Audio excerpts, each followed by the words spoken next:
aqui do continente americano, do continente asiático.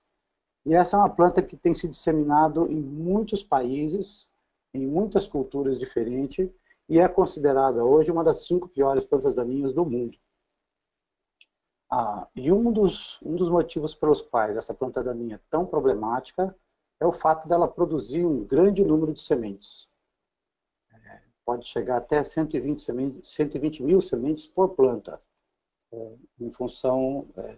E uma outra coisa importante no pé de galinha é que a produção de sementes ela é distribuída ao longo do ciclo da planta. Então ela começa a produzir sementes por volta de 40 dias e vai até o final do ciclo, lá por volta de 120 dias depois da emergência.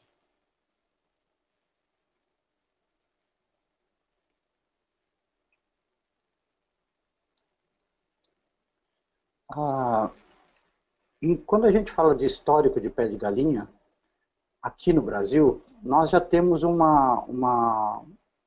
problema mais antigo, principalmente na região central do Brasil, na área do Cerrado, que é resistência de algumas populações do pé de galinha a herbicidas que a gente chama dos inibidores da CCase, os graminicidas de pós-emergência. Esse problema é um problema relativamente antigo e que já está bem disseminado no Cerrado. Mais recentemente, o que começou a acontecer é que nas áreas de soja RR e milho RR, principalmente no Paraná, a gente começou a escutar reclamações de produtores dizendo que o glifosato não estava mais controlando capim-pé de galinha. Então, a gente ouve essas reclamações em vários locais, em vários estados, mas como para a gente é mais fácil investigar as coisas que estão mais perto de Maringá, esses trabalhos a gente começou a procurar identificar esses problemas. No ano passado, em 2016, a gente conseguiu comprovar o primeiro caso de resistência a glifosato em capim-pé de galinha, na região de Campo Mourão. Para confirmar esse caso, nós seguimos vários pressupostos, várias questões que precisam ser atendidas para definir se uma população é resistente ou não.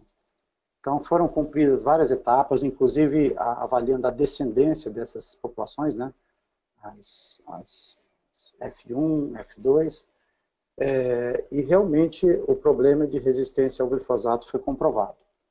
Bom, como é que está hoje esse problema no Paraná? Nessa figura que eu estou mostrando aí, se vocês observarem as áreas que estão coloridas, essas áreas se referem a municípios a partir dos quais nós coletamos amostras de capim amargoso para avaliar para resistência a glifosato, e nos municípios coloridos mais escuros, com essa cor mais escura, foi onde a gente achou, nos últimos 3 anos aí avaliando, populações resistentes a glifosato. Então a gente tem no centro da figura aí uma mancha que é mais ou menos no centro do Paraná, que é na região de Campo Mourão, mas nós temos hoje 2 novos focos, um à esquerda, na região oeste do Paraná, na região de Cascavel e Toledo, e à direita, acima, nessa região aqui, perto da divisa do estado do Paraná com São Paulo também. Então, infelizmente, o problema está se alastrando. Bom, mas o que importa para a gente hoje é discutir aspectos relacionados ao controle dessas populações resistentes a glifosato. Eu trouxe alguns resultados de trabalho nosso para mostrar para vocês. Não vou mostrar muitos detalhes para não ficar muito cansativo, mas assim, são uma série de experimentos realizados, tanto com aplicações de herbicidas em pré-emergência do capim-pé de galinha, quanto em pós-emergência. Só que nesse grupo de experimentos em pós-emergência, nós dividimos em alguns trabalhos diferentes. Por exemplo, em um deles foi feito só com os herbicidas que visam a dessecação, herbicidas não seletivos. Um outro grupo de experimentos foi feito só com os herbicidas que são seletivos para soja, e um outro grupo apenas aqueles seletivos para milho.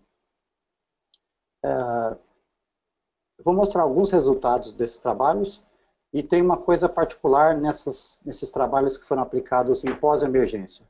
Eles sempre foram aplicados em 2 estádios diferentes do capim-pé de galinha. com um perfilho, que a gente chamou de estádio 1, ou com 4 perfilhos, que é um estado mais avançado, maior da planta, que a gente chamou de estádio 2. O primeiro resultado que eu queria mostrar diz respeito aos trabalhos de pré-emergência. A gente testou uma gama bastante grande de produtos, praticamente o que tem disponível no mercado aí, em termos de princípios ativos, procurando usar uma dose que tivesse sempre dentro da dose recomendada para controle. Então aí vocês têm na tela a lista dos herbicidas que foram usados, né? E as doses, tanto em ingrediente ativo, aqui, quanto a dose do produto comercial na última coluna da direita. Bom, um resumo bem enxuto dos resultados está nessa tabela. Aqui são 3 avaliações, 20 dias após a aplicação, 35 ou 60 dias. E a primeira coluna sempre se refere à porcentagem de controle. Uma coisa que era mais ou menos esperado é que os herbicidas que têm espectro de controle graminicida tivessem boa performance. É o que a gente observou, por exemplo, quando a gente viu o controle de pendimetalin, do S-metolaclor ou do trifluralin. Todos eles promovem controle muito bom e com residual muito consistente. Além desses 3, só lembrando, né? Hoje no mercado nós temos formulações comerciais do S-metolaclor, que é o Dual Gold, temos 2 formulações de trifluralin, mas não temos produto comercial à base de pendimetalin. Hoje não tem disponível no mercado, é possível que volte a partir de em breve, mas por enquanto nós não temos mais produto comercial com esse princípio ativo. Uma outra coisa interessante é que se você não estiver esperando, ou se você não precisar de um controle residual muito longo, aqui esses 3 que eu falei deram controle excelente até 60 dias depois da aplicação. Se você precisar apenas de um início do lavoura no limpo, por exemplo, é possível que outras opções te deem bom controle. Tá? Por exemplo, sulfentrazone, embora não seja um herbicida para gramíneas, deu 97% de controle até 35 dias. Então, assim, dependendo do período de controle residual que você espera, outras opções também podem ser viáveis. Uma observação interessante que precisa ser feita aqui é a respeito do diclosulan. Diclosulan, na dose que ele foi usado aqui, 25 gramas ativo, é dentro da faixa de recomendação de bula dele. A gente tem informações de colegas, de outros trabalhos que eles fizeram com o diclosulan, usando esse herbicida a 35 gramas de ativo por hectare, que é o limite superior da faixa de recomendação de doses, reportando um controle acima de 85% do capim pé de galinha, o que é bastante bom. Então, o diclosulan tem essa característica interessante, que, embora ele seja um herbicida com espectro de controle focado em folhas largas, ele tem uma ação muito interessante em sementeira, tanto do capim pé de galinha, quanto do capim amargoso, o que dá realmente um diferencial interessante para ele. Bom, esse aqui é só uma ilustração dos resultados na avaliação que ele fez de 60 dias. Aqui à esquerda, o S-metolaclor, controle excelente, trifluralin, controle excelente, pendimetalin, controle excelente, sulfentrazone, essa dose que foi aplicada de sulfentrazone é a máxima de registro de bula, 600 gramas de ativo por hectare. Também controle excelente. Bom, outro grupo de resultados a gente tem aqui com os herbicidas que são usados para dessecação, ou seja, herbicidas que são não seletivos para a soja. Não são herbicidas para ser usados após a emergência da cultura, mas sim para serem usados na dessecação que antecede o plantio. Então aqui são basicamente tratamentos à base de gramoxone, gramocil, finale ou de combinações de finale com Roundup. Nós não temos mais doses aqui de produtos à base de glifosato, porque a gente já sabia que estava trabalhando com populações com resistência ao glifosato. Bom, lembrando, né? Nos experimentos com aplicações em pós-emergência do capim-pé de galinha, nós sempre estudamos a aplicação em 2 estágios diferentes de desenvolvimento da planta. Então, esse E1 que tem nessa tabela se refere ao controle obtido com plantas com 1 perfilho, uma planta bem novinha. E esse E2 se refere ao controle obtido para plantas com 4 perfilhos, já um pouco mais desenvolvidas.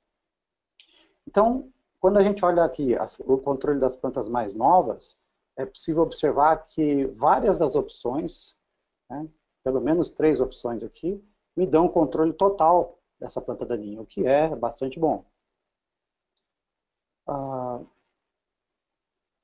Uma coisa que é ruim, na verdade, é que os tratamentos com glifosato ou com amônio glufosinato não conseguem promover controle adequado dessas plantas, mesmo num estágio bem precoce de desenvolvimento.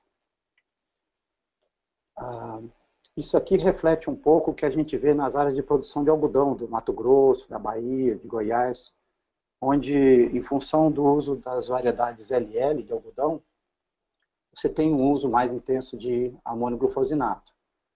A gente tem visto nessas áreas muita reclamação de escape de capim-pé de galinha, mas é porque o amônio glufosinato realmente ele não tem um controle muito bom dessa espécie. À esquerda aqui dessa tabela, se vocês observarem, vocês vão ver que não tem nenhum tratamento que me dá controle de 100%. Eu tenho bons controles aqui de 99, 99,5, 99,8, mas a gente não chega assim. Então, assim, a primeira coisa importante de pé de galinha é que, à medida que a planta se desenvolve e cresce, dificulta muito o controle químico com qualquer opção que vocês usarem. Independente da opção, a cada novo perfil que sai, dificulta o controle da espécie. Bom, isso aqui é a ilustração do controle obtido das plantas pequenas de um perfil. Então, você pode ver que as opções aqui com Gramocil ou com Gramoxone ficaram boas, e as com Finale aqui, isolado ou em mistura com glifosato, resultaram em controle muito fraco. Já quando passa para as plantas de 4 perfilhos, você reduz as opções disponíveis para manejo adequado. Então, basicamente, aqui o que deu controle bom foi apenas a dose mais alta do Gramocil. Então, é realmente uma planta daninha de difícil controle, e não é possível ter um controle sem rebrota com doses baixas desses herbicidas. Esse aqui é um outro resultado, agora focando os herbicidas que são usados em pós-emergência da cultura da soja. Ou seja, aqueles herbicidas que são seletivos para a cultura. Então, nós avaliamos praticamente todas as moléculas que a gente tem disponível em termos de graminicida no mercado, tanto do grupo dos DINs, como o Clethodim, quanto do grupo dos FOPs e PROPs, como a Loxifop, o Xalafop. Então, nós avaliamos todos esses herbicidas aqui, cada um deles em 2 doses. E depois, nesse grupo de baixo aqui, todos eles combinados com glifosato. Qual é o princípio da escolha dessas doses aqui? Antes da introdução da soja RR no Brasil, quando a gente falava em dose de graminicidas, para aplicação em pós-emergência, a gente falava de doses de graminicidas para serem aplicadas em soja, por exemplo, para controle de amargoso, para controle de capim colchão, capim marmelada, plantas de controle mais simples. Então existia um range de dose, uma faixa de dose recomendada na bula desses herbicidas para controle dessas plantas daninhas. Quando surgiu o problema do capim amargoso, em função da dificuldade de controlar essa planta daninha, a faixa de dose desses graminicidas praticamente dobrou. Então, assim, nesse ensaio aqui, os resultados que a gente tem, por exemplo, Clethodim, dose de 0,45 e dose de 0,8. 0,45 era a dose máxima que era usada antes do problema do amargoso, nas recomendações mais antigas. E 0,8 é a recomendação atual para controle de amargoso. Então, assim, o ensaio aqui para capim pé de galinha, mas as doses que a gente usou sempre foram uma dose baixa e uma dose alta. E depois todas elas aqui combinadas com glifosato. Bom, esses aqui são os resultados de controle. E1, de novo, aquelas plantas pequenas para 1 perfilho. E2, plantas com 4 perfilhos. Vocês observem que existem várias opções que me dão um controle total dessas plantas daninhas com dose alta ou dose baixa do graminicida. Especialmente se a gente estiver falando do estágio planta com 1 perfilho. Quando você passa para a coluna da direita aqui, de novo, nenhum tratamento me dá 100% de controle. Eu tenho até 99, 97, mas eu não tenho controle total, mesmo com a dose alta dos graminicidas. Bom, esse é um problema, porque dificilmente o agricultor enxerga no campo planta com 1 perfilho significa momento de aplicação. Geralmente ele vai esperar que a planta fique maior ou que aconteça a emergência de mais plantas no campo para ele fazer uma aplicação só. E aí ele está caindo na arapuca, na armadilha de aplicar com plantas maiores. Plantas maiores, invariavelmente, você tem menos controle.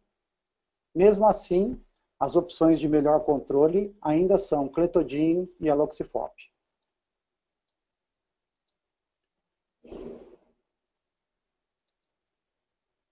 Aqui são as doses que foram usadas em produtos comerciais também. E aqui o resultado para as plantas de 4 perfilhos, as plantas maiores. Bom, aqui os herbicidas que foram aplicados para controle não seletivo, né, aquelas antes da aplicação, vocês podem observar que com 4 perfilhos, nenhuma dessas de baixo controlou, e a única que ficou realmente boa foi esse tratamento aqui com o Gramocil a 3 litros por hectare. Esse aqui é o resultado para as plantas de 1 perfilho. Na verdade, todos os tratamentos na linha de cima ficaram razoavelmente bons, exceto o Gramoxone 1 litro.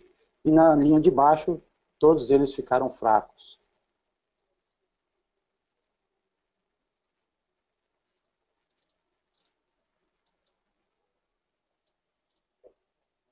Bom, o resultado que a gente obtém se repete. O resultado para plantas pequenas, você consegue obter controle muito bom, mas para as plantas maiores, você não consegue controle de 100%. E aqui, isso aqui está repetido. Aqui estão os resultados para os tratamentos aplicados em pós-emergência da soja. Podem ser aplicados em pós-emergência da soja. De novo, várias opções que me dão 100% de controle para plantas bem pequenas e nenhuma opção que me dá 100% de controle para as plantas maiores. De novo, Clethodim e Aloxifop são os herbicidas que isoladamente se destacam como melhor controle. Uma coisa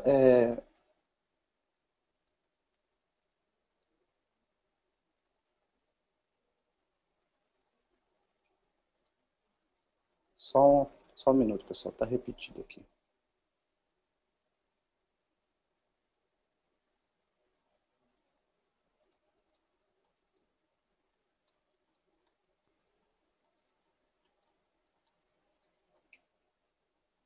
Desculpa, pessoal. O problema foi do operador aqui na frente da máquina. Só passei o slide para trás. Esses resultados aqui são os resultados dos tratamentos que podem ser aplicados em pós-emergência da soja. Então, olha que interessante. Na hora que a gente aplica os graminicidas nas plantas pequenas, no estágio 1, você obtém controle muito bom, inclusive com as doses baixas dos graminicidas. Lembra, ó, dose baixa, dose alta. Dose baixa, dose alta. Então, praticamente todos os graminicidas funcionam bem quando a aplicação é feita em plantas com um perfil. E aí, inclusive, as misturas de glifosato com os graminicidas também, na sua maioria, dão bom controle. Existem alguns casos, se vocês observarem na última linha de baixo aí, de algumas misturas de glifosato com graminicidas que têm um efeito antagonístico. Essa é uma coisa nova, né? A gente não tinha visto ainda em outras gramíneas. Normalmente, quando você coloca glifosato, por exemplo, com graminicida para controle do amargoso, a mistura é sinergística. No caso do capim e pé de galinha, existem misturas que são antagonísticas, ou seja, o glifosato acaba prejudicando o efeito do graminicida. Quando esses tratamentos são aplicados em plantas grandes, em 4 perfilhos, como existe resistência ao glifosato, o glifosato também não controla, existe rebrota. E aí você passa a observar que apenas as doses altas dos graminicidas conseguem oferecer controle. Então observe aqui, ó, Select dose baixa, Select dose alta, aqui com controle bom, aqui com rebrota. Verdict dose baixa com rebrota, Verdict dose alta, controle bom. Então a tendência é essa. Para as plantas acima de 4 perfilhos, o que vai funcionar são apenas as doses mais altas, semelhantes àquelas recomendadas para controle de capim amargoso resistente a glifosato. E, de novo, em alguns casos aqui embaixo, ó, a gente tem um efeito antagonístico do glifosato, desculpa, na próxima. Algum efeito antagonístico do glifosato, reduzindo o controle do graminicida. Aqui os graminicidas isolados, os graminicidas com glifosato. Então, vocês podem observar na linha de baixo que existe realmente algum efeito antagonístico em alguns casos. De novo para as plantas grandes, graminicida isolado, graminicida com glifosato. Em vários casos aqui embaixo, rebrota do capim pé de galinha. E aqui é o resumo de todas as opções que a gente testou e do que a gente achou com maior eficiência. Então, existem opções em pré-emergência, existe opção para fazer uma dessecação de plantas pequenas, com produtos não seletivos, e tem possibilidades de você usar produtos para controle em pós-emergência, com seletividade para cultura, envolvendo principalmente os graminicidas, os inibidores da CCase. Aqui nessa lista tem todos os tratamentos que deram pelo menos 80% de controle, né? Mas assim, controles mais altos foram obtidos com S-metolaclor e trifluralin em pré-emergência, com residual bastante interessante, com gramocil, né, paraquat mais diuron, principalmente a 3 litros por hectare, e com cletodin ou aloxifop nas doses mais altas que são recomendadas hoje.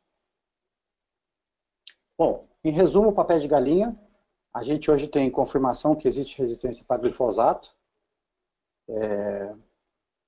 A gente tem monitorado esse problema no Paraná, mas a gente tem um outro problema grave hoje, que é o papel de galinha, que são os casos de resistência aos graminicidas, que tem uma extensão bastante grande, principalmente na área de cerrado. Mas nós temos hoje alternativas com mecanismos de ação diferentes para usar em pré ou em pós-emergência, visando ao controle dessas populações resistentes, principalmente ao glifosato. Uma coisa que é muito importante é que, para qualquer opção alternativa de controle, é mais fácil controlar as plantas pequenas do que as plantas maiores. Então, o estádio de aplicação é muito importante para obter controle do pé de galinha.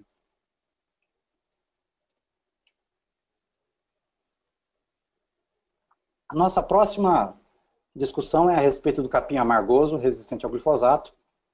O capim amargoso é uma planta que há 10 anos atrás não era alvo de preocupação nossa, mas a partir da seleção de populações resistentes ao glifosato, virou um problema que se espalhou rapidamente.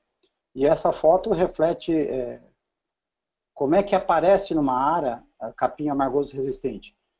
Geralmente a surpresa aparece na dessecação, quando a dessecação é feita com glifosato e sobram plantas no campo sem nenhum sintoma.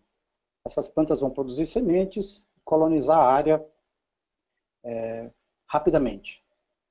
Bom, o primeiro problema com essas plantas surgiu no Paraguai em 2005, no relato do Dr. Fernando Adegas, da Embrapa Soja, e posteriormente em 2008, na divisa do Paraná com o Paraguai, na região de Guaíra.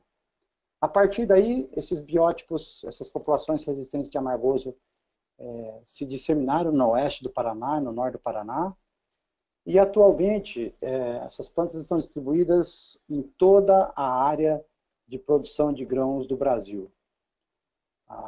Se não bastasse isso, também hoje a gente tem relatos de amargoso resistente ao glifosato no Paraguai, na Argentina e na Bolívia.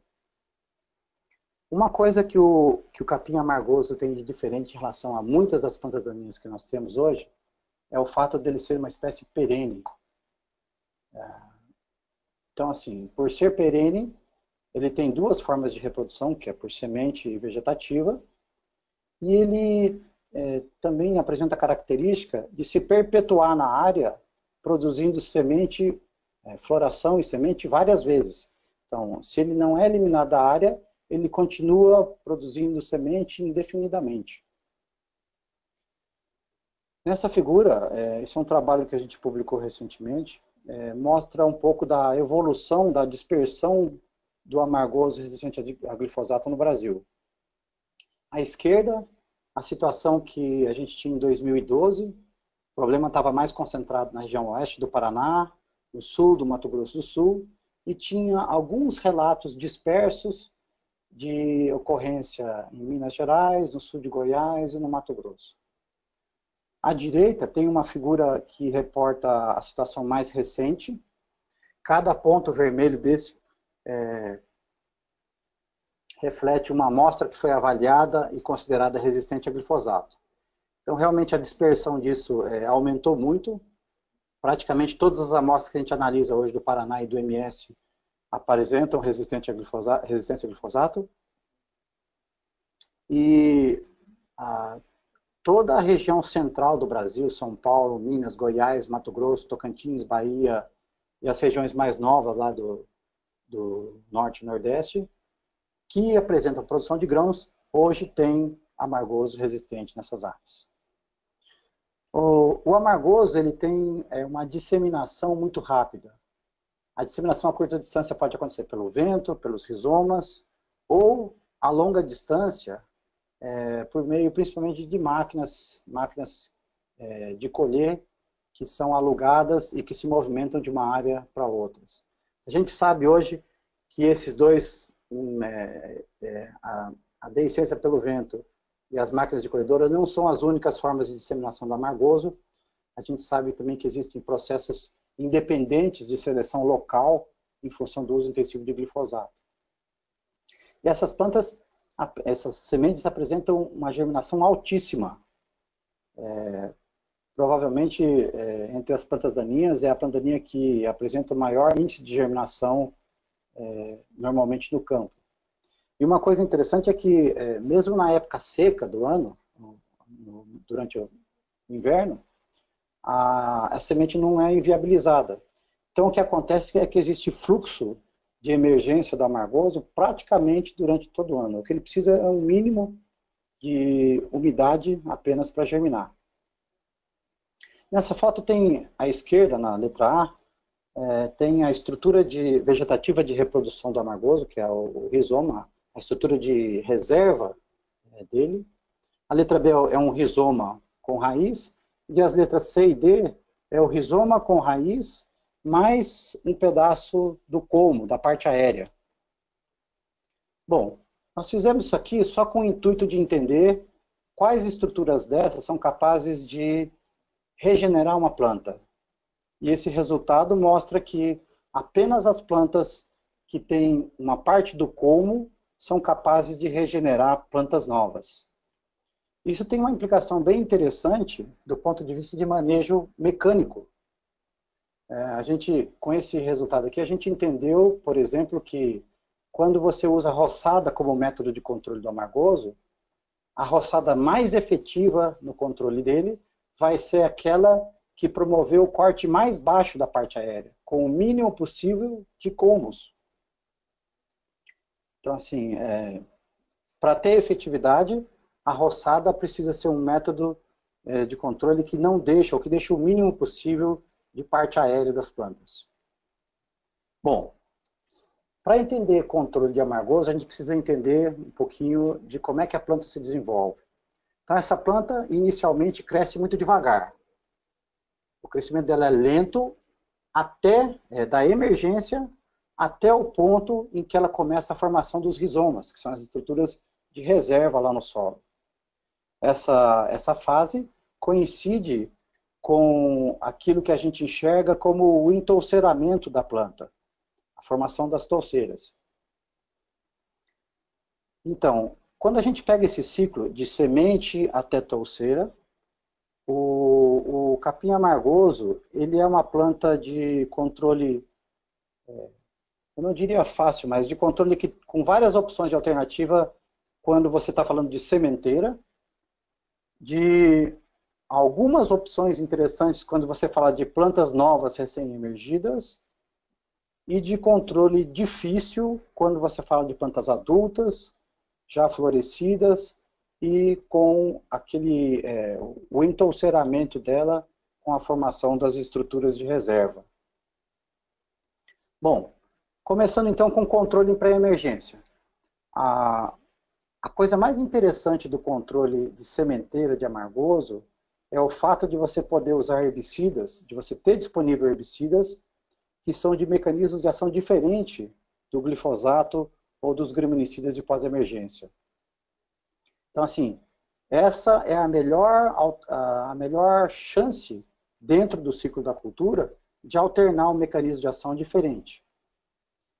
Uma outra coisa muito interessante é que você, usando um pré-emergente, você elimina a interferência inicial e você maximiza, você garante que a cultura está preparada para produzir o máximo que ela tem potencial.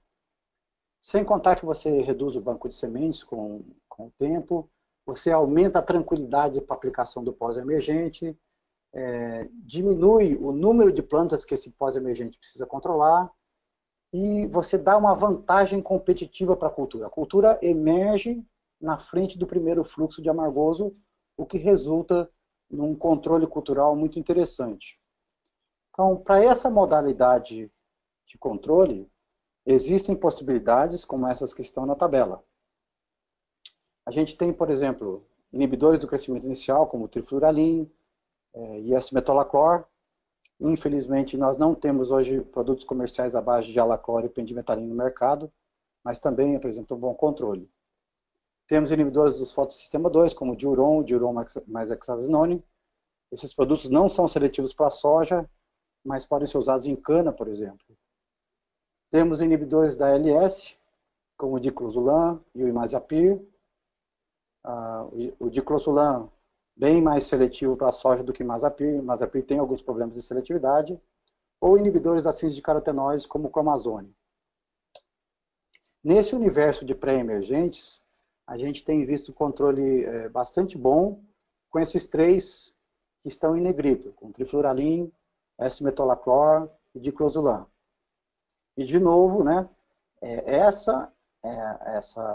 o momento da aplicação em pré-emergência é uma grande oportunidade para você colocar um mecanismo de ação diferente, para você prevenir problemas de resistência ou para lidar com os problemas de resistência que você já tem em determinada área. Quando a gente passa para o segundo momento em que é possível controlar o amargoso, a gente está falando de plantas pequenas, oriundas geralmente de semente. Plantas pequenas oriundas de semente até 2 perfilhos. Se a gente estiver falando de rebrotas, de plantas que vieram já de plantas maiores, entouceiradas, com rebrota, tem que ser no máximo uns 15 centímetros de parte aérea rebrotada. Nessa situação, ainda você tem algumas opções interessantes, por exemplo, produtos não seletivos, né, produtos com ação de contato, como amonoglufosinado, paraquat mais diuron, podem dar uma contribuição interessante. No caso de milho, por exemplo, mesotrione é um produto que tem uma contribuição interessante para plantas pequenas, ou os graminicidas, os inibidores da CCase, que são aqueles herbicidas do grupo dos FOPs e dos GIMs. Então, assim, plantas pequenas, ainda temos várias possibilidades de usar, principalmente em dessecação, produtos que são com ação de contato. O problema é quando as plantas crescem e atingem esse estágio aí, a partir de uns 40, 45 dias. A partir desse estágio, o sistema radicular dessas plantas é muito grande e as estruturas de reserva começam a se formar na base das plantas aqui, os rizomas. Essas plantas, que são tipicamente aquelas plantas que ficam na entre-safra, no período de entre-safra crescendo livremente, elas são muito mais difíceis de controlar, porque elas têm algumas coisas do ponto de vista anatômico que diferenciam elas das plantas mais novas. Nesse caso de plantas entolceradas, já florescidas, não há hoje no mercado nenhuma resposta em termos de produto que dê controle eficiente dessas plantas em uma única aplicação. Então, no caso dessa infestação de plantas mais velhas, você precisa pensar que é preciso ter um sistema de manejo muito mais do que um herbicida eficiente. O que a gente tem aprendido nesses 9 anos de manejo de amargoso resistente a glifosato é que para você obter controle efetivo e não ter efeito dele sobre a produtividade, pelo menos de soja, você precisa ter, no mínimo, 3 momentos nos quais você vai ter que pensar em controlar o amargoso. 3 intervenções de controle. Uma possibilidade de juntar essas 3 intervenções é, por exemplo, fazendo uma dessecação antecipada em relação ao plantio, uma segunda dessecação, geralmente na véspera do plantio, seguida de uma terceira aplicação em pós-emergência da cultura. E essa aplicação, por exemplo, na dessecação do plantio, ela é feita após a rebrota das plantas grandes. Por outro lado, a aplicação em pós-emergência é feita de novo após a rebrota das plantas e da segunda dessecação. O momento digamos assim, fazer essas aplicações tem a ver com o plantio. Normalmente, essa primeira dessecação antecipada, a gente sugere que seja aí por volta entre 10 e 20 dias antes do plantio, dependendo do tempo disponível. Mas o que é mais importante é que essa segunda dessecação, na véspera do plantio, seja feita com uma rebrota do amargoso em torno de 10 a 15 centímetros. Esse é o momento da segunda dessecação e do plantio. Aí, com esse manejo, você dá para a cultura a chance de emergir na frente da outra rebrota, da próxima rebrota do amargoso. Essa é uma vantagem competitiva que é importante no sentido de preservar o potencial produtivo do material. E aí a aplicação em pós-emergência normalmente é feita apenas para complementar e normalmente pode ser feito com uma dose mais baixa do graminicida. Essa aplicação antecipada normalmente tem que ser com aquela dose mais alta que a gente comentou lá atrás nos trabalhos de pé de galinha. É possível substituir uma dessas 2 aplicações antes do plantio de dessecação por uma operação de controle mecânico. O único problema de controle mecânico é que você não pode confiar no controle mecânico como única solução para controle do amargoso. O controle mecânico pode ser uma dessas 3 intervenções, mas é preciso que quem adote esse controle mecânico saiba que se ele não aplicar na rebrota do amargoso, essa operação de controle mecânico vai ser perdida e ele vai ter que começar de novo com as 3 intervenções para controlar o amargoso. Bom, nessas aplicações sequenciais, a mistura de glifosato com inibidores da CCase, os graminicidas de pós-emergência, é a estratégia que tem dado resultados melhores até agora.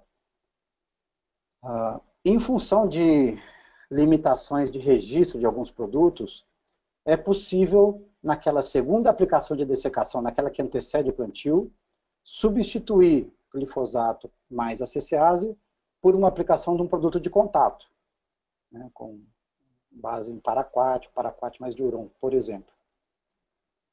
Mas uma coisa que é visível hoje nas áreas de amargoso é o custo, a elevação do custo para dessecar e para manter essas áreas no limpo até a colheita. Isso tem sido notório e tem sido fonte de reclamação de muitos agricultores. A outra reclamação que a gente sempre escuta é que, às vezes, as condições climáticas do inverno não permitem que você faça essa aplicação 15, 20 dias antes do plantio. Então, às vezes, quando na primeira chuva, lá no início do verão, no início da primavera-verão, o agricultor quer plantar, e ele tem plantas grandes. Infelizmente, uma coisa não é compatível. Se você entrar plantando com touceira grande, a qualidade do seu plantio é prejudicada, você vai ter a semeadeira pulando, falhando no plantio, você vai ter a alelopatia daquela moita morrendo em cima da soja, então não tem como. Nesses casos, aquela hipótese de controle mecânico tem um papel interessante, porque o controle mecânico você pode fazer na época seca sem nenhum problema. E aí, plantar e fazer as aplicações de herbicida após o início das chuvas. No caso específico do amargoso, quanto maior a entre-safra, quanto maior o período que ele cresce livre na lavoura, maior tende a ser as touceiras, maior tende a ser o seu problema. Então, assim, quanto maior as plantas ficam, maior o número de aplicações que você tem que fazer, maior a dificuldade para controlar.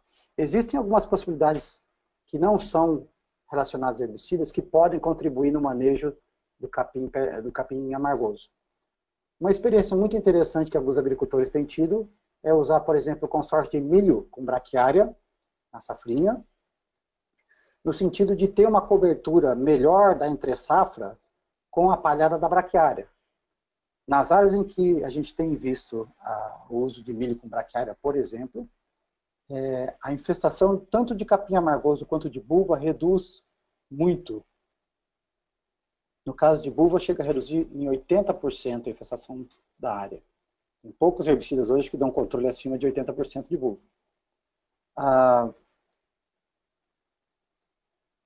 Uma outra experiência interessante que algumas áreas têm conseguido fazer é, na sucessão soja, milho safrinha, antes da colheita do milho safrinha, fazer uma semeadura a lanço de aveia para preencher esse espaço da entre-safra que fica entre a colheita do milho safrinha e a semeadura da próxima soja. Simplesmente com o intuito de cobrir a área e não deixar plantas daninhas como o amargoso entrarem e crescerem na área. Então, mais uma vez, o controle químico, no caso do amargoso, hoje está muito focado em inibidores da CCase.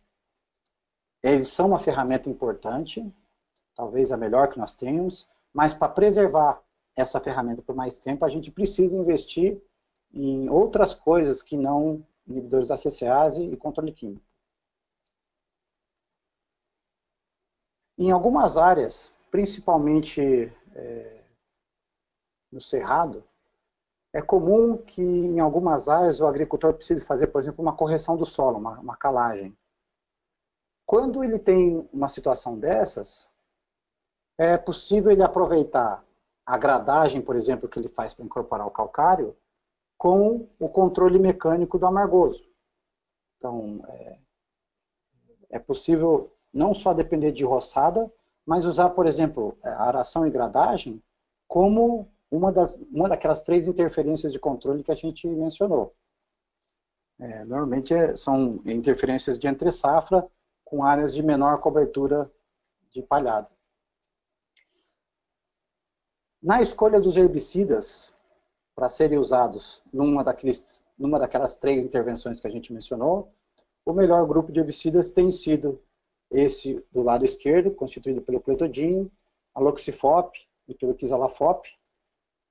É interessante que nós temos pelo menos um herbicida do grupo dos DINs e um herbicida do grupo dos FOPs, que tem um bom controle do amargoso. Porque isso dá a oportunidade para a gente de alternar DINs e FOPs. Embora os DINs e os FOPs sejam ambos inibidores da CCase, o mesmo mecanismo de ação, sabe-se que os DINs e os FOPs ligam-se à CCase de uma forma diferente. Então, a ideia de alternar os DINs com os FOPs é no sentido de preservar por maior tempo esses inibidores da CCase, evitando o aparecimento e a seleção de populações de amargoso resistentes a esses herbicidas. Bom, a terceira planta que nós vamos abordar hoje é o milho voluntário. Milho voluntário, para aqueles de vocês que andam em lavouras de soja nessa época, é a planta mais frequente que a gente observa. Mais, inclusive, do que amargoso, ou que buva, ou que capim-pé de galinha. Esse trabalho do Luiz Penkovski, da Fundação ABC, mostra a capacidade que uma infestação, por exemplo, de uma planta por metro quadrado de milho, afeta a produção da soja, quase 30%. 2 plantas por metro quadrado, quase 45%. 4 plantas de milho por metro quadrado são capazes de afetar a produção da soja em 64%. Então, o milho é uma planta extremamente competitiva, é uma planta de fisiologia C4, uma gramínea, que cresce muito mais rápido no início do ciclo comparado com a soja. Então, assim, infestações como essa da foto, sem dúvida, resultam em quedas de produtividade. A problemática do milho voluntário tem 2 focos diferentes. Normalmente, nas áreas em que você tem a sequência soja na safra e milho safrinha, depois da colheita do milho safrinha, você tem uma infestação voluntária de milho, que é normalmente constituída por aquelas sementes que caíram do processo de colheita da colhedora. Essas plantas oriundas de semente, normalmente emergem num fluxo mais ou menos uniforme, que a gente considera o primeiro fluxo. O problema fica um pouco mais complicado quando a gente analisa os outros fluxos que nascem posteriormente. Esses outros fluxos que nascem posteriormente, geralmente são constituídos pelas plantas que vêm de espigas perdidas durante as colheitas. Então, o problema das plantas oriundas de espigas é que elas nunca emergem de uma vez só. Elas emergem em fluxos diferentes. Porque as sementes ficam... apenas parte das sementes na espiga fica em contato com o solo. Então, assim que a umidade tem um fluxo, aí às vezes tem um controle, e daí mais sementes entram em contato com o solo, existe um outro fluxo, e assim por diante. Quer dizer, as plantas oriundas de espigas apresentam um controle mais difícil pelo fato de que você não tem que entrar controlando uma vez só, você tem que se preocupar com elas várias vezes. Bom, é possível controlar essas plantas voluntárias de milho com herbicidas aplicados ao solo? É possível, existem algumas opções de herbicidas usados em soja que dão algum controle de milho voluntário, mas o grande problema é que os melhores graminicidas aplicados ao solo, que são seletivos para a soja, são também seletivos para milho. Aí tem dois exemplos desse slide. Trifluoralim, por exemplo, e S-metolaclor. Então, assim, não é possível usar esses herbicidas para controlar o milho na soja. E o outro complicador que pré-emergente nesse caso é o fato de que nenhum herbicida no mercado hoje é capaz de dar controle residual suficiente para matar aqueles vários fluxos que emergem da espiga, né? Como a gente explicou agora há pouco, não é um único fluxo. Para controlar esses vários fluxos, teria que ser um herbicida com bom residual, mas que ainda enfrentaria o problema da espiga estar acima do solo, não entrar em contato com o solo. Então essa é uma situação bem difícil e que realmente não tem muitas opções no mercado hoje. Quando você fala de controle em pós-emergência das plantas voluntárias de milho, você pode ter, por exemplo, se for milho convencional, e o convencional que eu estou falando aqui é não RR, você pode, o controle preferencial é feito com glifosato, por ser muito efetivo, tanto em plantas pequenas quanto em plantas maiores, e por ser um produto de custo bastante competitivo no mercado. Além do glifosato, um outro herbicida não seletivo que pode ser usado é o glufosinato, com alguns senões que eu vou explicar. Paraquat, ou paraquat com diuron, são produtos de contato. Ou uma terceira possibilidade é usar os inibidores da CCase, os graminicidas, que são produtos sistêmicos e seletivos.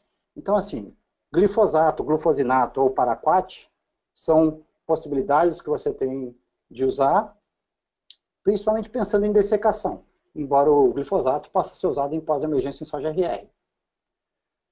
Mas os únicos herbicidas desse grupo, dessas opções que estão aí, que são verdadeiramente seletivos para qualquer material de soja, seja ele RR ou não, são os inibidores da CCase. Quando você fala de milho RR, você acrescenta um grau de dificuldade nesse manejo, porque o glifosato passa a ser uma molécula ineficiente para o controle dessas plantas. E aí, quando você entra num sistema de sucessão, soja RR, milho RR, você tem menor número de opções de herbicidas que podem te dar controle. Nessa safra, nesse início de safra, agora 17, 18, a gente tem escutado algumas reclamações interessantes de agricultores. Por exemplo, o agricultor relata que ele plantou na safrinha milho convencional, não RR, já prevendo que para a dessecação do milho voluntário seria mais fácil usar glifosato. E aí ele usa glifosato e observa que algumas plantas morrem, algumas plantas não morrem. O fato interessante é que muitas vezes ele plantou milho não RR na área dele e o vizinho plantou milho RR. Como o milho é uma espécie de fecundação cruzada, ele só vai descobrir que ele tem milho RR na área dele quando ele vai dessecar com glifosato e o produto não controla. Isso tem acontecido com alguma frequência. Então, assim, olha, de modo geral, o principal grupo de herbicidas utilizados para controle de milho RR voluntário é o dos graminicidas, os inibidores da CCase. Existe uma gama de herbicidas nesse grupo. Tem o grupo químico que a gente chama de ciclohexanodionas, que são os DINs, né? Provavelmente nesse grupo aqui, o herbicida mais antigo é o cetoxidin, o Post, mas provavelmente o mais usado hoje é o cletodin, nas 3 formulações comerciais que estão disponíveis no mercado. E tem o outro grupo, que tem um nome complicado, chamado de ariloxifenoxipropionatos, que é o grupo dos FOPs e PROPs. De maneira semelhante aqui, provavelmente o herbicida mais antigo, mais tradicional é o fluazifop, fusilade, mas provavelmente hoje o mais utilizado, o que está maior abrangência em termos de área, é o aloxifop, o Verdict.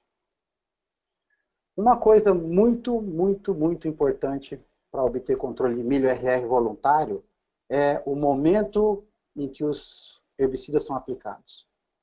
Quando a gente está falando de plantas pequenas, até por volta aí de umas 3 folhas,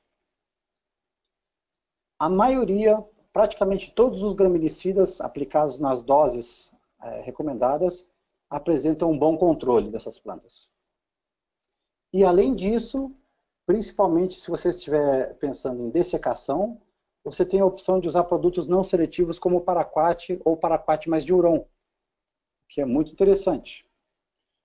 O problema é que muitas vezes o agricultor ele quer esperar o máximo de tempo possível para que mais fluxos do milho emerjam e ele faça uma aplicação só. Vou retornar ao início desse slide aqui. Então, quando a gente pensa em controle de milho RR voluntário, talvez a coisa mais importante a ter em mente é que para plantas pequenas, até por volta de umas 3 folhas, você tem várias opções de graminicidas, várias opções de DINs ou de FOPs que apresentam um controle muito bom desse estágio de plantas de milho, inclusive do milho RR, e tem ainda opções de herbicidas que são não seletivos, como o paraquat ou paraquat com diuron. Só lembrando, por que herbicidas como o glufosinato não controlam a maioria das plantas voluntárias de milho RR? Na verdade, o glufosinato é um herbicida não seletivo, e ele deveria controlar milho, mas em todos os materiais de milho que tem tolerância à lagarta, independente da marca ou da empresa que faz,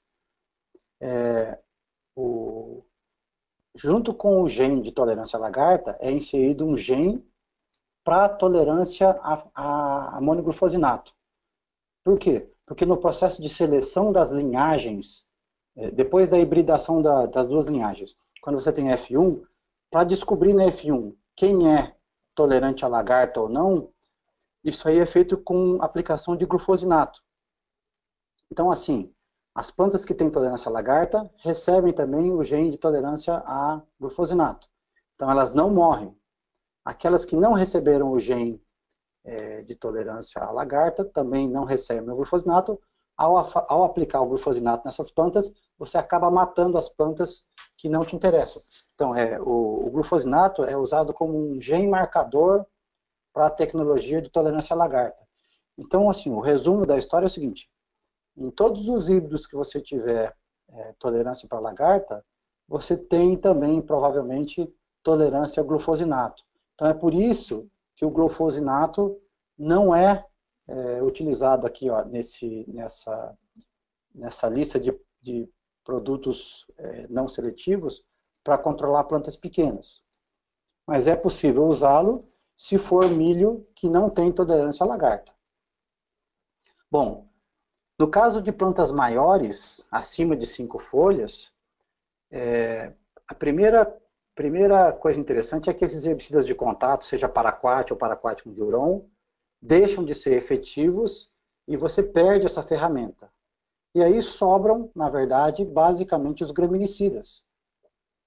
Uma outra coisa muito interessante que acontece no campo é que para essas plantas grandes, de modo geral, os herbicidas FOPs ou PROPs têm controle superior aos DINs.